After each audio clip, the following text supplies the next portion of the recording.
나를 지치게 만드는 관계, 이제 정리할 때입니다. 오늘 하루를 돌아보시면서 이런 생각을 해보신 적 있으신가요? 어떤 사람을 만나고 나면 왜 이렇게 기운이 빠질까? 전화 한 통만 받아도 하루 종일 기분이 가라앉는 사람이 있다면 그것은 우연이 아닙니다. 오늘은 우리 인생에서 진정으로 필요한 관계와 그렇지 않은 관계를 구분하는 지혜에 대해 이야기하려고 합니다. 74살인 윤미숙 씨의 아침은 늘 불안으로 시작됩니다. 눈을 뜨자마자 휴대폰을 확인합니다. 혹시 사촌언니에게서 연락이 왔을까? 그 사촌언니는 윤 씨에게 연락할 때마다 돈 이야기만 꺼냅니다. 지난 10년 동안 빌려준 돈만 해도 수천만 원이 넘지만 갚겠다는 말은 한 번도 들어본 적이 없습니다. 어느 날 윤 씨가 조심스럽게 돈 이야기를 꺼냈습니다. 언니, 지난번에 빌려준 돈 말인데요. 저도 요즘 병원비가 많이 들어가서요. 그러자 사촌언니가 버럭 소리를 질렀습니다. 야, 우리가 무슨 사이인데 그래. 돈 때문에 가족을 저버리는 거야. 윤 씨는 그 말을 듣고 가슴이 내려앉았습니다. 내가 잘못 생각한 걸까? 가족인데 이런 것까지 따져야 하나? 하지만 그날 밤, 윤 씨는 지난 10년을 돌아보았습니다. 사촌언니는 정작 윤 씨가 남편을 잃고 힘들어할 때 한 번도 찾아온 적이 없었습니다. 윤 씨가 수술을 받았을 때도, 손주를 돌보느라 허리가 아플 때도 안부 전화 한 통 없었습니다. 오직 돈이 필요할 때만 언니라는 이름을 들먹이며 나타났습니다. 여러분, 혹시 이런 이야기가 낯설지 않으신가요? 우리 주변에는 필요할 때만 나타나는 사람들이 있습니다. 그들은 가족이라는 이름으로, 오랜 인연이라는 이름으로 우리를 이용합니다. 오늘 이 시간을 통해 그런 관계들을 어떻게 정리해야 하는지 함께 배워보시겠습니다. 2분 후면 정말 중요한 이야기가 시작됩니다. 이 영상이 도움이 되신다면 좋아요와 구독 부탁드립니다.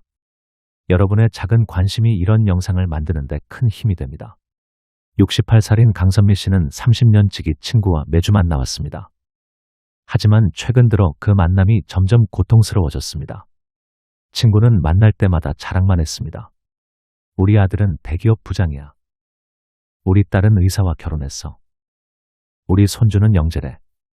강 씨가 무슨 말을 해도 친구는 나는 더 잘났어라는 식으로 대답했습니다. 어느 날 강 씨가 손주가 미술대회에서 상을 탔다고 기뻐하며 말했습니다. 우리 손주가 그림을 정말 잘 그려요. 이번에 시대회에서 금상을 받았어요. 그러자 친구가 시큰둥하게 말했습니다. 그래. 우리 손주는 전국대회에서 대상 받았는데. 강 씨는 그 순간 말문이 막혔습니다. 더 견디기 힘든 것은 친구가 다른 사람들 앞에서 강 씨를 깎아내린다는 것이었습니다. 선미는 남편 연금도 적고 자식들도 별로 잘 안 사는데 어떻게 지내는지 모르겠어. 이런 말을 다른 사람들에게 하고 다녔습니다. 강 씨는 그 말을 전해 듣고 충격을 받았습니다. 30년을 함께한 친구가 뒤에서 이런 말을 하다니. 강 씨는 고민 끝에 결정을 내렸습니다. 더 이상 그 친구를 만나지 않기로 한 것입니다. 친구가 전화를 걸어왔을 때 강 씨는 담담하게 말했습니다. 미안해. 나는 이제 너와 만나고 싶지 않아. 30년 동안 나를 비교 대상으로만 생각한 것 같아서 너무 속상해. 친구가 발끈했습니다. 야, 우리가 30년을 알고 지냈는데 이게 뭐야? 강 씨는 차분하게 대답했습니다. 30년이라는 시간이 중요한 게 아니야. 그 시간 동안 서로를 어떻게 대했느냐가 중요하지. 나는 더 이상 상처받고 싶지 않아. 그렇게 강 씨는 30년 우정을 정리했습니다. 처음 몇 달은 외로웠습니다. 하지만 시간이 지나면서 마음이 가벼워지는 것을 느꼈습니다. 그리고 새로운 모임에 참여하기 시작했습니다. 동네 문화센터의 서예 교실에 등록했고 그곳에서 만난 사람들은 강 씨를 진심으로 존중해 주었습니다. 강 씨는 깨달았습니다. 오래된 관계가 반드시 좋은 관계는 아니라는 것을요. 72살인 박정혜 씨는 다른 고민을 안고 계셨습니다. 박 씨의 작은 아들 내외가 어머니를 함부로 대했습니다. 며느리는 시어머니를 마치 가정부처럼 부렸고 아들은 그런 아내를 말리지 않았습니다.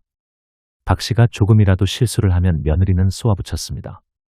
어머니, 요즘 어르신들은 정말 답답하시네요. 박 씨는 손주들 때문에라도 참아야 한다고 생각했습니다. 하지만 어느 날 충격적인 장면을 목격했습니다. 8살 손주가 할머니를 보고 이렇게 말하는 것이었습니다. 할머니는 왜 맨날 우리 집에 와서 엄마를 귀찮게 해요? 박 씨는 그 순간 깨달았습니다. 손주들까지 어른을 무시하는 법을 배우고 있다는 것을요. 그날 박 씨는 결심했습니다. 더 이상 작은 아들 집에 가지 않기로 한 것입니다. 작은 아들이 전화를 걸어 항의했습니다. 엄마, 그러시면 안 되죠. 주변에서 뭐라고 하겠어요? 박 씨는 단호하게 대답했습니다. 내가 진짜 어머니를 생각했다면 지금까지 그렇게 대하지 않았을 거야. 나는 더 이상 무시당하며 살고 싶지 않아. 지금 박 씨는 큰아들 내외와 함께 지내고 계십니다. 큰며느리는 어머니를 진심으로 존중하고 아껴줍니다. 박 씨는 말씀하십니다. 가족이라고 해서 모든 걸 참을 필요는 없어요. 나를 소중히 여기는 가족과 함께해야 진짜 가족이에요. 65살인 이해숙 씨는 교회에서 만난 한 집사님 때문에 고민이 많으셨습니다. 그 집사님은 이 씨에게 온갖 일을 떠맡기면서도 고마워하지 않았습니다. 교회 청소, 식사 준비, 행사 도우미까지 모든 일을 이 씨에게 시켰습니다. 그러면서도 뭔가 마음에 들지 않으면 다른 교인들 앞에서 이 씨를 꾸짖었습니다. 이 씨는 교회에서는 사랑하고 용서해야 한다는 생각에 계속 참았습니다. 하지만 그 집사님이 이 씨의 봉사 공로를 자신의 것처럼 목사님께 보고하는 것을 보고 한계를 느꼈습니다. 이 씨는 목사님을 찾아가 상담을 청했습니다. 목사님, 저는 어떻게 해야 할까요? 계속 참아야 하는 건가요? 목사님은 이렇게 조언해 주셨습니다. 해숙 집사님, 하나님은 우리가 서로 사랑하라고 하셨지 일방적으로 당하고만 살라고 하지는 않으셨습니다. 자신을 지키는 것도 하나님이 주신 지혜예요. 이 씨는 그 말씀을 듣고 용기를 얻었습니다. 그날 이후 그 집사님과는 최소한의 인사만 나누고 다른 봉사 분야로 옮겼습니다. 처음에는 죄책감이 들었습니다. 하지만 시간이 지나면서 마음의 평화가 찾아왔습니다. 이 씨는 깨달았습니다. 관계를 정리하는 것이 나쁜 일이 아니라는 것을요. 나를 지키는 것은 이기적인 게 아니라 필요한 일이라는 것을요. 70살인 최영자 씨는 5년 전 큰 결단을 내리셨습니다. 자신을 힘들게 하는 사람들과의 관계를 모두 정리하기로 한 것입니다.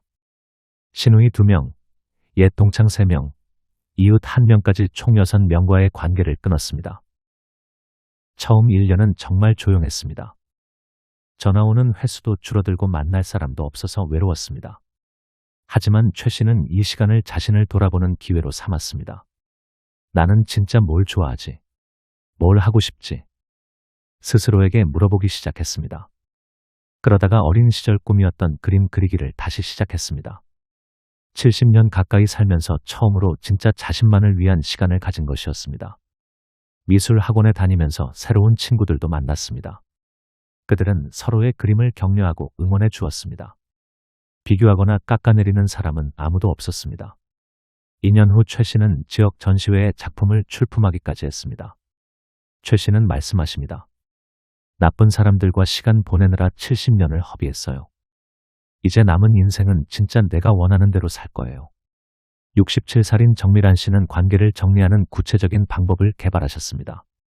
정 씨는 굳이 큰 싸움을 벌일 필요 없이 조용히 거리를 두는 전략을 사용했습니다. 먼저 연락 빈도를 줄이는 것부터 시작했습니다. 매주 만나던 모임을 격주로 그 다음에는 한 달에 한 번으로 줄여갔습니다. 전화나 메시지에도 즉시 답하지 않고 시간을 두고 답했습니다. 만날 때도 짧게 만나고 일찍 자리를 떴습니다. 상대방이 요즘 뭔가 달라진 것 같은데라고 물어보면 나이가 들어서 피곤해져요. 요즘 몸이 안 좋아서요 같은 이유로 자연스럽게 넘어갔습니다. 몇 달 후에는 자연스럽게 관계가 멀어졌고 상대방도 더 이상 연락하지 않게 되었습니다. 정 씨는 이 방법의 장점을 이렇게 설명합니다. 굳이 상처 주는 말을 할 필요도 없고 큰 갈등도 없어요. 그냥 자연스럽게 멀어지면 돼요. 나이가 들면 이런 지혜도 필요해요. 73살인 김순희 씨는 반대로 확실하게 정리해야 할 때도 있다고 말씀하십니다. 김 씨의 친구 한 명이 계속 돈을 빌려달라고 하면서 갚지 않는 상황이 반복되었습니다. 더 이상 참을 수 없어서 직접 대화했습니다. 미안해. 나도 이제 나이가 들어서 여유가 없어. 앞으로는 돈 문제로 연락하지 말아줘. 상대방이 화를 내며 그동안 우정이 이 정도였어라고 하자 김 씨는 이렇게 답했습니다. 진짜 우정이라면 나한테 돈을 빌려달라고 하지 않았을 거야. 상황에 따라 조용히 거리를 두는 방법과 명확하게 정리하는 방법 중 선택하면 됩니다. 중요한 것은 나를 지키겠다는 확고한 의지입니다. 68살인 한영숙 씨는 가족 관계에서 경계선을 설정하는 법을 배우셨습니다. 한 씨의 큰아들 내외가 어머니를 함부로 대하는 것에 한계를 느꼈습니다. 한 씨는 큰아들에게 이렇게 말씀하셨습니다. 아들아, 엄마도 존중받을 권리가 있어. 앞으로는 엄마에게 함부로 말하거나 부당한 부탁을 하지 마. 그렇지 않으면 엄마는 더 이상 너희 집에 가지 않을 거야. 처음에 아들은 엄마가 너무 예민한 거 아니에요라고 했지만 한 씨는 단호했습니다. 며칠 후 며느리가 또 무리하게 굴자 한 씨는 바로 일어나서 집으로 돌아왔습니다. 그리고 한 달 동안 연락을 받지 않았습니다. 한 달 후 큰아들이 직접 찾아와서 사과했습니다. 엄마, 저희가 잘못했어요. 앞으로는 엄마를 더 존중하겠어요. 지금은 관계가 많이 좋아졌습니다. 한 씨는 말씀하십니다. 가족이라고 해서 무조건 참을 필요는 없어요. 경계선을 분명히 하니까 오히려 관계가 더 좋아졌어요. 75살인 송미경 씨는 관계를 정리한 후 찾아오는 마음의 변화에 대해 말씀해 주셨습니다. 송 씨는 3년 전 힘든 관계들을 모두 정리했습니다. 처음 6개월은 혼란스러웠습니다. 내가 너무 매정한 건 아닐까? 나중에 후회하지 않을까? 하는 생각이 계속 들었습니다. 하지만 1년이 지나니 확실한 변화가 느껴졌습니다. 먼저 스트레스가 줄어들었습니다. 예전에는 그 사람들을 만나기 며칠 전부터 마음이 무거웠는데 이제는 그런 걱정이 없어졌습니다. 또한 시간과 에너지를 자신을 위해 쓸 수 있게 되었습니다.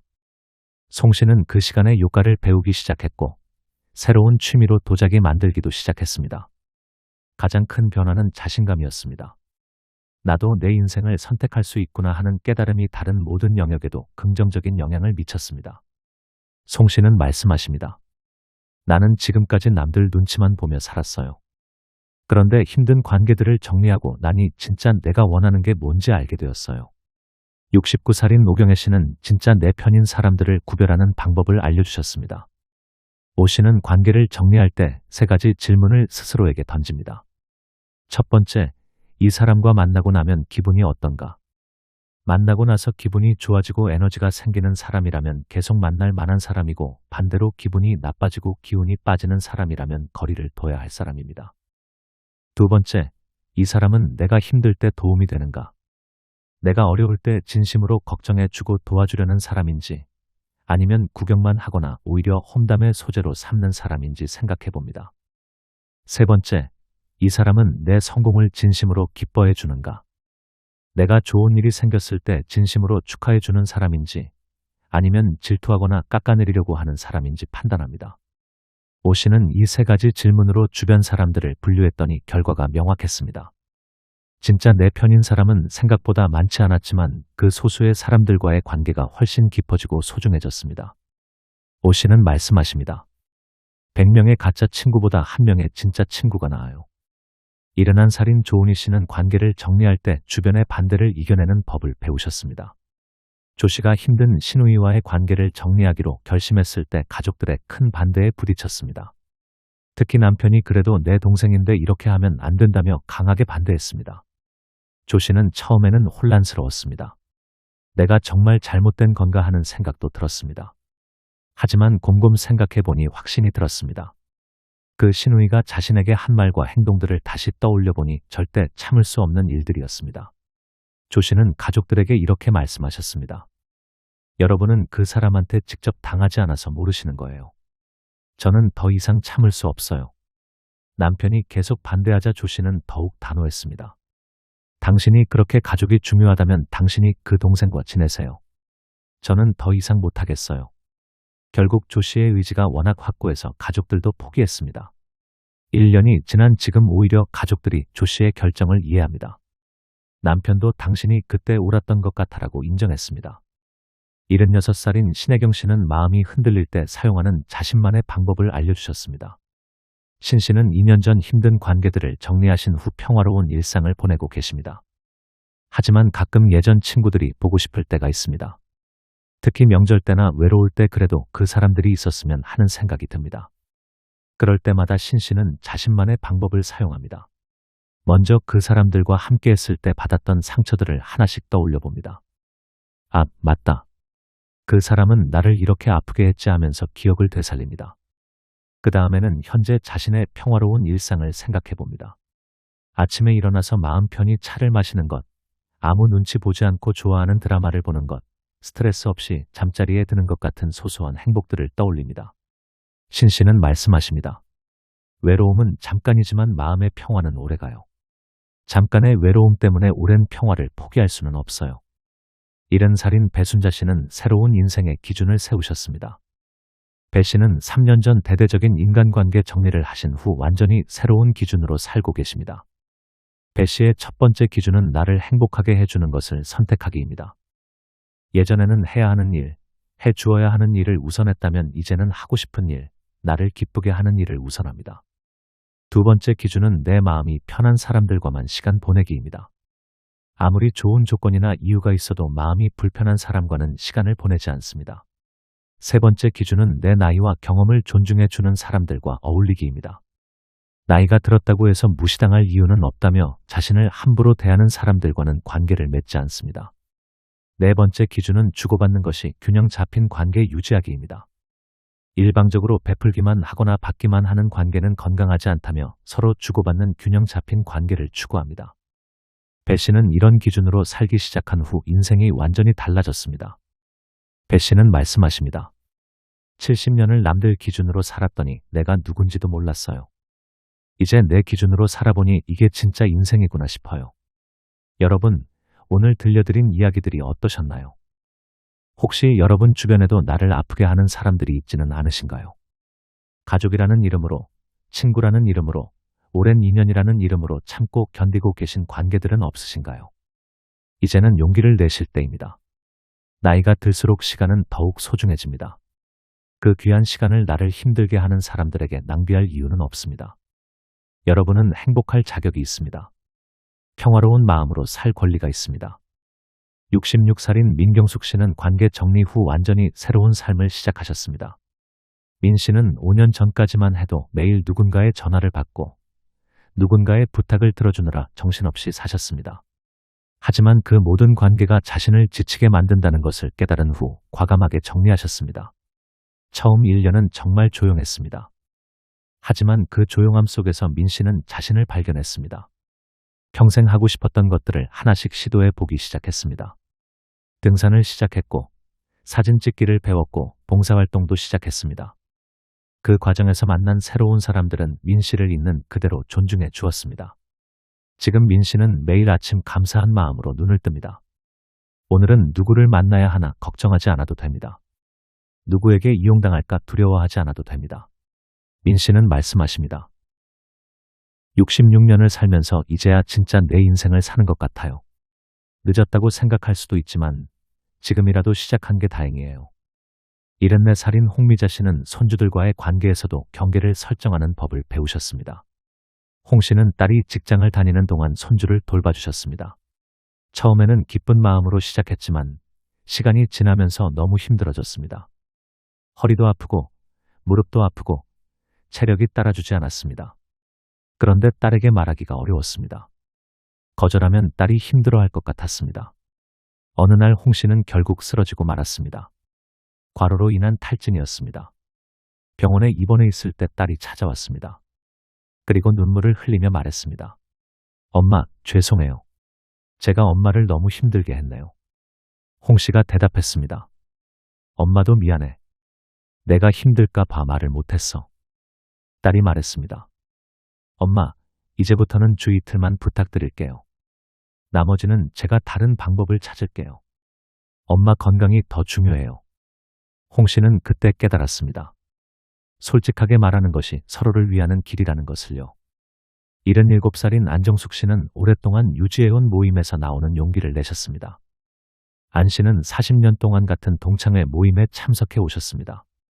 하지만 최근 몇 년간 그 모임이 점점 불편해졌습니다. 모임의 분위기가 서로 자랑하고 비교하는 것으로 변해버렸습니다. 누구는 자식이 얼마나 잘 나갔는지, 누구는 재산이 얼마나 많은지 그런 이야기만 오갔습니다. 안 씨처럼 평범하게 사는 사람들은 점점 소외되었습니다. 안 씨는 모임에 갈 때마다 위축되고 자존감이 떨어지는 것을 느꼈습니다. 어느 날 안 씨는 결심했습니다. 더 이상 그 모임에 가지 않기로 한 것입니다. 회장이 전화를 걸어왔습니다. 정수가 40년을 함께한 우리인데 이렇게 나가면 안 되지. 안 씨는 담담하게 대답했습니다. 40년이라는 시간도 중요하지만 그 시간 동안 서로를 어떻게 대했느냐가 더 중요해요. 저는 더 이상 비교당하고 싶지 않아요. 지금 안 씨는 동네 도서관 독서 모임에 참여하고 계십니다. 그곳 사람들은 서로의 생각을 존중하고 책에 대해 이야기하며 배우고 성장합니다. 안 씨는 말씀하십니다. 40년 된 불편한 관계보다 6개월 된 편안한 관계가 훨씬 좋아요. 68살인 차미영 씨는 관계 정리가 자녀들과의 관계에도 긍정적인 영향을 미쳤다고 말씀하십니다. 차 씨는 예전에 힘든 친구들과 자주 만나다 보니 늘 스트레스를 받고 예민해져 있었습니다. 그러다 보니 자녀들에게도 짜증을 내고 화를 내는 일이 잦았습니다. 하지만 힘든 관계들을 정리한 후 마음의 여유가 생기면서 자녀들을 대하는 태도도 부드러워졌습니다. 딸이 어느 날 이렇게 말했습니다. 엄마, 요즘 너무 밝아 보이세요. 무슨 좋은 일 있으세요? 차 씨는 웃으며 대답했습니다. 나를 힘들게 하는 사람들과 헤어졌더니 마음이 편해졌어. 70살인 신명희 씨는 건강이 좋아지는 경험을 하셨습니다. 신 씨는 스트레스성 위염과 불면증으로 오랫동안 고생하셨습니다. 의사 선생님이 스트레스를 줄이라고 하셨지만 쉽지 않았습니다. 그런데 힘든 관계들을 정리한 후 놀라운 변화가 일어났습니다. 위염 증상이 줄어들고 밤에 잠도 잘 오기 시작했습니다. 신 씨는 깨달았습니다. 몸의 병은 마음의 병에서 온다는 것을요. 나를 아프게 하는 사람들이 내 몸까지 아프게 하고 있었다는 것을요. 신 씨는 말씀하십니다. 관계를 정리하는 것이 가장 좋은 치료였어요. 75살인 유경애 씨는 경제적으로도 여유가 생겼다고 하십니다. 유 씨는 예전에 친척들과 친구들에게 자주 돈을 빌려주거나 도와주곤 했습니다. 그러다 보니 정작 자신을 위한 돈은 없었습니다. 하지만 그런 관계들을 정리한 후 돈을 아낄 수 있게 되었고 그 돈으로 자신이 하고 싶었던 일들을 하고 있습니다.